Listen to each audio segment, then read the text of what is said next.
All right, welcome everyone. This is the first informational video in our series on unionizing with the ATDA. My name is Bill Sykes. I'm the ATDA Secretary Treasurer. I'm a national officer, and organizing is part of what we do here on a regular basis, ongoing.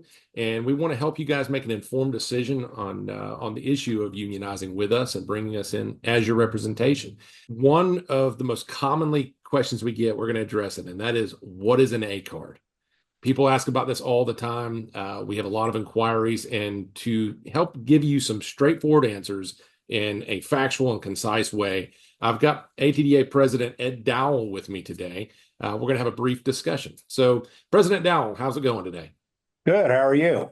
I'm good. I'm good. I'm just eager to help these folks out with some good information they can count on, and I think this is going to be good. So, if you are ready, we'll dive right in.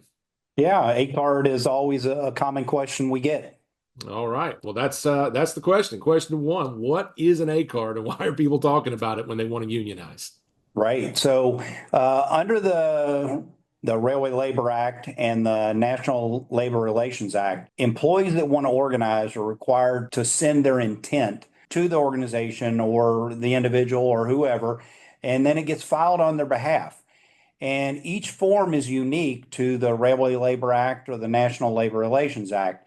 And it incorporates a lot of similarities in the two, but it is unique to the different act that governs. And one of the things it's often talked about is if I send in an A card, are other people going to know that I sent an A card? With the ATDA, the answer is no.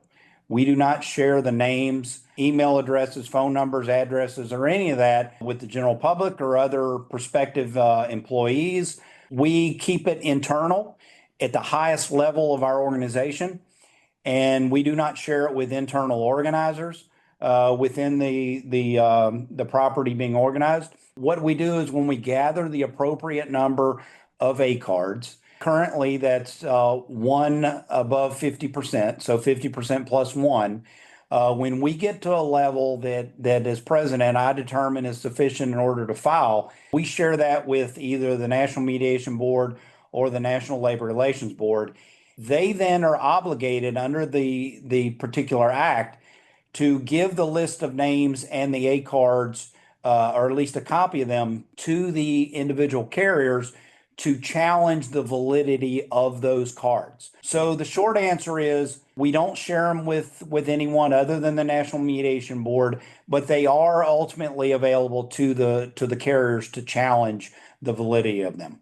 Right. So it's completely confidential on our end, and there is a point to when we get a sufficient number of these above that threshold that's required of 50% plus one, that we do take them to the National Mediation Board or the NRLB. And when they get them, they will then take them to the carrier to establish the validity of our labor dispute and will to organize. Is that right? That is correct. Okay. So with that said, you mentioned that you determine as president when we go, like when we have enough. Now, I know that that is to protect the A card submitters. Can you talk a little bit about that and why we wait and why we don't share that number? Well, one of the things we want as an organization is we want to organize a property that wants the ATDA. It doesn't do much good for us to organize a property with 50% plus one, because that means there's 49%, nearly 50% of the population that does not want us there. That means the things that we want to do for the 50% plus one, it's constantly a battle. It's difficult to get a collective bargaining agreement ratified. It's difficult for any resolutions on property. And so we want to organize a property that wants us. We want to get a very significant majority of the population. Now, is that 60%? Is that 70%? Is that 80%? Is that 90%? We want the carriers guessing exactly what that percentage is. But when we're there, rest assured, we will file with the NMB or the NLRB. Right. Because the fact of the matter is the carriers don't want us to represent employees because they want to be able to pick on them as individuals. They rely on the collective strength of their shareholders, and they'd much rather have that one employee be on their own, whereas we come in and are able to harness the strength of the collective and the collective strength and to get a better deal and to better their lives. And so They don't want these cars coming. They don't want to deal with us. And this begs a very important question. Let's say that someone out there is watching and they say, you know what? No, that's for me. I want to unionize. I think things can be better based on what I've read. Are there any requirements on how they have to be filled out? Yes, that is important because the carrier does have the right to challenge a card. So if it's not completed correct or fully, then that card may get thrown out.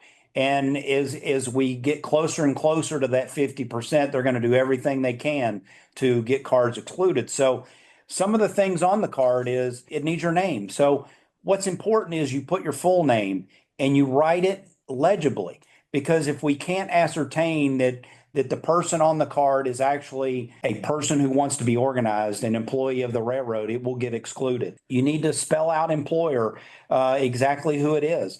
Don't use an acronym unless the acronym is the only one that is used. Put your address, where you live and where you receive mail, not your employer. Use your personal email address and not your work email address. Use your personal phone number and not your work phone number. And you need your employee number. You also need the last four of your social security number. And like I said earlier, rest assured, this is confidential within our organization, and it's only shared with the NMB or the NLRB, and they in turn give it to the carriers. But remember, all of this information your carrier already has. And then finally, what is very important is the signature. This needs to be a handwritten signature, not a digital signature. So you need to make sure you print this out, print the A card out, and physically sign the card and not a digital signature. Got it. Yeah, because this is an important decision. And I know that if you're watching this, you currently are working under conditions or compensation or whatever it may be that you feel like, look, I deserve more than this. And I feel like I could get it if we unionize. And so if you've made that decision to step forward, to put in an A card, the last thing you want to do is allow your employer to exploit a technicality and have your card thrown out. So just take that extra few minutes, go over it in ink. One thing I've noticed is that sometimes people, especially on the railroad where we are divided up in regions, divisions, and operations centers, just make sure to put the actual company as your employer, not this division or this building. It's more common than you might think. All right, so we've got people obviously that are interested, people that are filling out these cards. We know that we need a majority. We need to know how to fill it out. How long are these cards going to remain in effect once submitted? But Bill, that's always a good question because some people will say, well, I filled one out a year or two ago. You already have one. Well, the cards are only valid for 1 year. That's 1 year from the date that you put on the A card or authorization card. So if you previously filled one out and it's older than a year, you'll need to send a new one. Now we're going to try to go through and see which ones we've received for and try to contact you if you've already submitted one and see if we can encourage you to submit a new one. But they are good for 1 year from the date that you complete the card. Awesome. So if we've got ongoing efforts at multiple properties, and if you're an individual who submitted a card that was in 2021, 2022, we applaud that. We're ready to help, but you will need to submit another one to make sure it's valid because the name of the game is to get that big majority of cards within that 365-day period.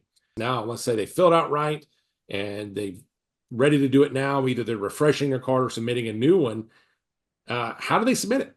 Like, what are the requirements on getting it to us so we can start to compile them? Well, there's really only one requirement, and that is we need the actual document that was signed, not a copy of the document. So they will need to put it in the mail and send it to our headquarters. And our headquarters is in Cleveland, Ohio. So you would need to address it at ATDA 4239 West 150th Street, Cleveland, Ohio 44135. And we need the original document sent to us, and then we will take it from there. Awesome. Well, I know that others are submitting them now. It's always amazing to see people kind of band together and to work together to better their lives. And that starts with these A cards. So is there anything else we need to cover before I tell them how to get one? Yeah, Bill, if you want to tell them how they can get an A card, if they haven't seen them around yet. Yeah, I know they may be floating around your office, but just in case they haven't, you will be able to find them downloadable, most likely in PDF format at our website that we use for organizing. That's atdanow.org. That's atdanow.org. And you're going to be able to find other videos like this one on other frequently asked questions and topics of interest because, look, we know that this is a big decision.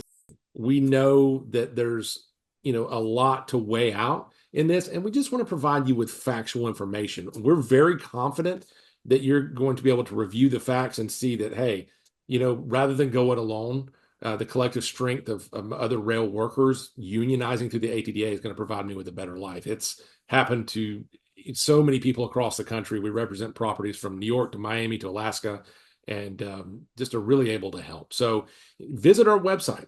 Now, if you need further information about A cards, or if you just want to communicate with a human being about this process, ask your questions. Look, I can understand you may have nerves about this or concerns, and we would love to hear from you. We're constantly communicating with people around the country. So, Ed, any final words before we sign off here and move on to the next topic? No, I appreciate this video, and I hope that we can organize every railroad employee out there. It is so important that in the world we live in, our benefits are constantly being minimized, and we want to fight for every railroad employee out there. So reach out to us. Let us see what we can do for you. Excellent. I 100% agree. I look forward to seeing all of you. But hey, like we said, download your A card, submit it to us, and we'll be glad to help. We'll see you on the next video.